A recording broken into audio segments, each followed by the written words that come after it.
Hello, YouTube pipe community. How is everybody doing? It's Saturday, I think it's the 22nd of August. Really nice, cool day. You can't beat a date like this in August. It's a little overcast, but I got a nice breeze coming through here. Can't really tell yet how good my lighting is, but it looks like it's okay.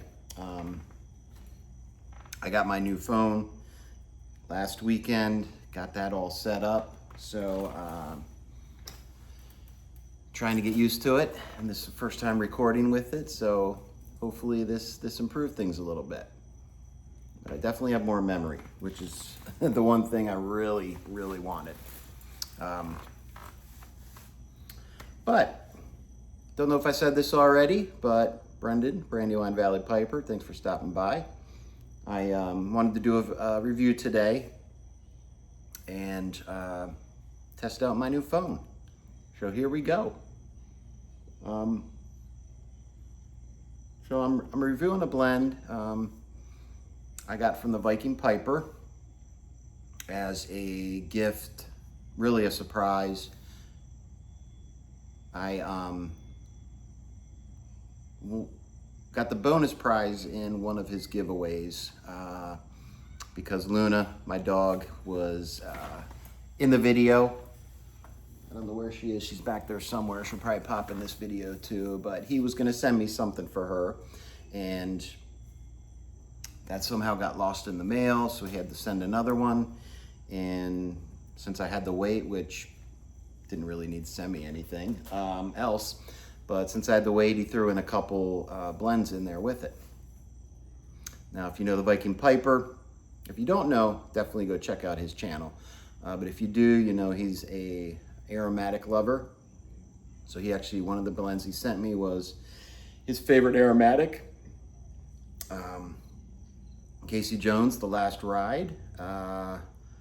It's a caramel cherry aromatic, which I did a video of it, but I actually really liked it, especially considering cherry's not my favorite, and you know, I don't smoke as much aromatics as I do other types of blends. So one of the other that he sent me is,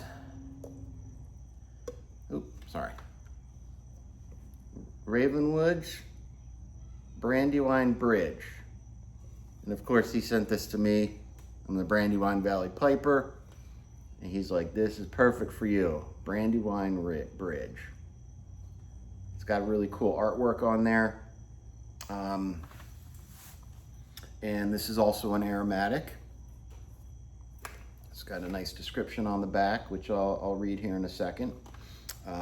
But I guess I was looking into it. This is a newer label that came out with the batch from this year. I think it was January at the beginning of the year. Now I was curious, the person, Ravenwood, I don't think they're close to me, so I don't think this has to do anything with where I get the Brandywine Valley Piper. I live in the Brandywine Valley. We have the Brandywine Creek, which is huge, and there is actually a bridge on the Brandywine Creek. I don't think that's coming out. There we go. That's called the Brandywine Bridge. I've driven over it a million times. There's Luna, right there. Luna, hey girl. But I think this name and everything actually comes from, it's from the Lord of the Rings, which I didn't realize till I looked it up. So it's pretty cool though. You know, it definitely kind of fits the theme because the bridge, the Brandywine Bridge that is local here is a stone bridge, just like in the Lord of the Rings. Drinking some iced tea. But let's get into the blend. So it's a Cavendish blend. Now it's a Cavendish with a little bit of Black Cavendish, Burleys, and Virginia. I'll read the back here. A unique aromatic using a Japanese plum extract from Nature Flavors gives this blend notes of sweet plum and light caramel. Not a wine-like essence. It says wine like essence. I'm not sure if that's a typo. Think of a fresh, ripe, sugared plum minus the tart of the skin. Black Cavendish, Burleys, and Virginia composed to make this sweet aromatic with an excellent room note. And it is definitely a sweet aromatic. Majority of it is, see if I can show you, is Black Cavendish, definitely. But I do get a little bit of lighter colors. Let's see if that comes out, but you got some lighter colors, some browns. That's the Virginia and the Burleys, but mostly it's Black Cavendish. The smell is very sweet. I do actually get the plum taste, the plum smell. It's kind of cherry-esque. It's in the same ballpark, but just a little bit different. That little difference makes, I'm not sure really what the distinction is, but makes it smell like plum, sugared plums. I get most of that on the nose. Not as much of the caramel. But I get that a lot in the smoke. It is pretty wet, so that's why I'm actually keeping it in the tin. I'll probably end up keeping it in the tin and not putting it in a jar. That way it can dry out a little bit. But I'm probably gonna smoke this before it can make it to a jar. So unless I stop, I like to smoke this, and this is what I smoked when I smoked Casey's Last Ride. Is on my way to work, a lot of times I like to smoke aromatics, or when I'm driving. This is perfect for it. But how does that convert to the flavor?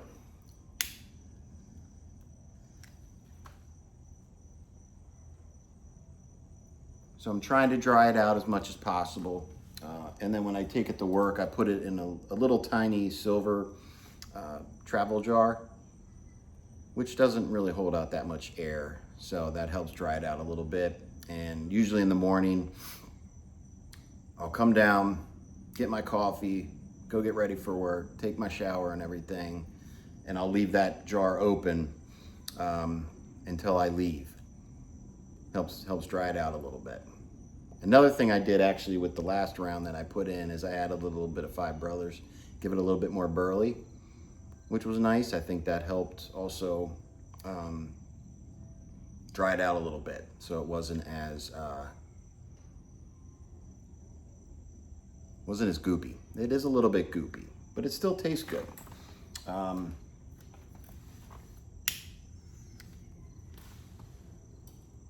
Now, what I'm getting from the smoke is I'm getting a lot of the caramel. I wasn't getting much of that in the tin note, but I get it first thing I get on the smoke, which I really like. I love caramel, however you want to say it. Got to take it a little bit easy because it will get hot on you. It hasn't bit me or anything, but it will get hot because it is so wet and goopy. I don't want to say goopy. It's not like a Sutliff goopy. It's definitely wet. And if I just retrohale really slow, I am getting that sugared plum. You know, from the smell, it's a little cherry-esque, but on the smoke, it's not. I definitely get sugared plum and a caramel. Very pleasant, very pleasant. So I'm definitely gonna smoke right through that tin. Probably won't jar it. I have a jar ready just in case. But I'm starting to do that with my aromatics. I'm just opening one and then just smoking through it when I want an aromatic. Otherwise, I have all my specialty blends, I guess you can call them, when I want my straight Virginias and I want a Virginia Oriental, a vapor. That's when I'm treating myself. But if I just want an aromatic, I think I'm just gonna work through this tin and get to my next one. So definitely worthwhile. I think it only drops maybe a couple times a year from Ravenwood. Like I said, I think this was in January, actually. Well, it says spring of 2026. So maybe it was April. But very good if you like aromatics. If you like cherry blends, this is pretty close, so I think you would like this also. Now, I'm gonna try to kind of change my vocabulary and try not to put all aromatics that are cherry flavored in the same boat. Because you've got your Captain Black cherry, which is horrible. And then you got blends like this that are kind of cherryish, or cherry and vanilla from Garth and Hogarth. I really like that one.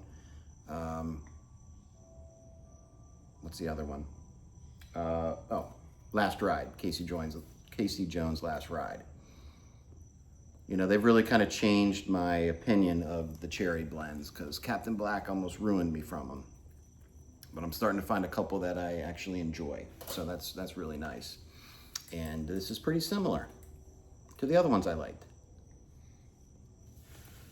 Now that topping will dissipate. The plum flavor, once I get halfway down the bowl, is a lot lighter. But I'm definitely getting more of the caramel in the beginning. And that seems to stay longer. But the plum kind of, I don't know, kind of comes in and out. But they do have a nice point on the description that it's not the tartness of the skin, but more of the actual pulp of the fruit. I don't know if that makes sense, but not the skin, the other portion. What did they say in here about it? A sugared plum minus the tartness of the skin, which is kind of what I'm getting. So they hit the description right on the nail on the head with that. But then as it does get towards the end of the bowl, it's a black Cavendish that has, you know, lost its topping. So it's kind of basic. Once you get to the bottom, you're not really tasting much of the aromatic flavors. But all in all, I really like it. I suggest anybody that likes aromatics, next time this drops, go get it. Viking Piper, thank you again for sending me this awesome tin. I really was debating when I was gonna smoke it, but I really want to use this tin for my background here because I think it's really cool. And I mean, the Brandywine Valley Piper having a tin that says Brandywine Bridge. Perfect. Actually, I was thinking about reviewing this and actually going to that bridge. But then the more I looked into it, it's not named after that bridge. It's named after the Brandywine Bridge from the Lord of the Rings, which makes sense. I'm not a big Lord of the Rings guy, so I didn't know that till I looked it up. But if it was that same bridge that I have close to here that I've driven over 1 million times, that would have been kind of cool to sit down on that bridge or under the bridge. Well, where the, because it has this type of, you can see, it's like that type of bridge where it's got the stone bridge and it's got the, you know, the arcs where the water goes through, archways. Pretty cool. But anyway, if you like cherry type blends, if you like fruity aromatics, this is definitely something you will like. So when it drops, hopefully it drops again soon, go check it out. But I think that's it. I'm actually getting towards the end of the bowl here. And Viking Piper, again, I appreciate you sending this to me. I really enjoy it. I know you already beat me to doing the review. It's funny, when he sent me the review, when he sent me the tin, he wanted to review it real quick. So he didn't review it after I did. I thought that was funny. But now that I had it open, I wanted to get my thoughts out there. So that's it for me today. I really appreciate you spending some time with me. And hopefully this new phone has a little better camera, a little better sound. I did notice when I was listening to some of my old videos, there was a background noise I think was coming from my phone that I didn't really pick up until I went back and listened to them. So hopefully that's gone. I don't use a microphone or anything, so hopefully that's gone. And sorry if anybody noticed that. It was like a buzzing type vibration noise that was kind of in the background. I think it had to do with my phone. Anyway, I appreciate you sticking around. Sorry I got a little long-winded at the end there, but I'm gonna finish this a little bit off, and I hope you enjoy the rest of your day, the rest of your weekend. Luna, and Luna says bye. Take care.